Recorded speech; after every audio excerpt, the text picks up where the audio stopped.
Ռեֆորմիստների կուսակցությունը քարոզարշավի մեկնարկային օրերին եղել է մայրաքաղաքի տարբեր վարչական շրջաններում, հանդիպել քաղաքացիների հետ։ Կուսակցությունը ներկայացրել է անվտանգության, սոցիալ-տնտեսական հարցերի շուրջ իրենց դիրքորոշումը։ Վարչապետի թեկնածու Վաղարշակ Հարությունյանի խոսքով Հայաստանում մեծագույն խնդիրներից մեկը ներքին պառակտումն է, եւ այդ պայմաններում հնարավոր չէ չեզոքացնել ոչ ներքին եւ ոչ էլ արտաքին սպառնալիքները։ Հարությունյանը պետության զարգացումն ապահովող 3 ուղղություն է առանձնացնում, որոնք պատրաստվում են իրականացնել ընտրվելու դեպքում։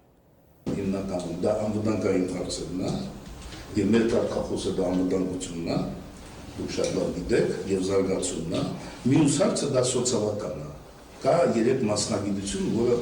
ապահովում են պետության կայուն զարգացումը։ Դա անվտանգությունն է, դա բանակն է, դա առողջապահությունն է, որ դու ունես առողջ քաղաքացի, դու այստեղ տնտեսապես շահում ես, նաեւ Իսկ այդ տեսանկյունից եթե նայել չեմ ասում բարոյական, եւ ամենակարևորը նաեւ դա է, որ պետք է մենք ունենանք պատրաստված, գրագետ, կրթված երիտասարդություն, որը պիտի